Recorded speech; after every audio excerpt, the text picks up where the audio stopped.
गाँव की गर्म दोपहर में जब सूरज अपन पूरी आबोताब से चमक रहा था, मीरान शाह अपने घोड़े पर सवार कस्बे के नवा में घूम रहा था। खेतों में काम करने वाले किसानों और अपनी धन में मगन राहगीरों को देखकर इसके दिल में एक अनजानी उदासी ने डेरे डाल लिए। इसे महसूस हुआ कि इस वसी व अरीज दुनिया में वो कहीं ना कहीं तन्हा है। दूसरी तरफ ज़ारा अपने स्कूल की बच्चियों को पवाने के बाद घर लूट रही थी।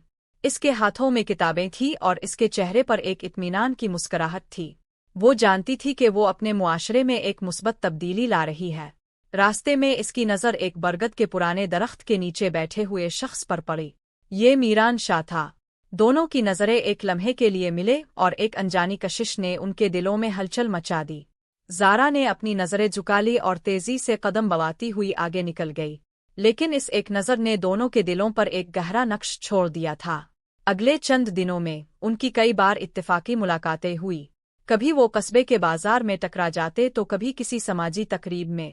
हर मुलाकात उनके दरमियान एक खामोश लेकिन गहरे ताल्लुक को जन्म दे रही थी।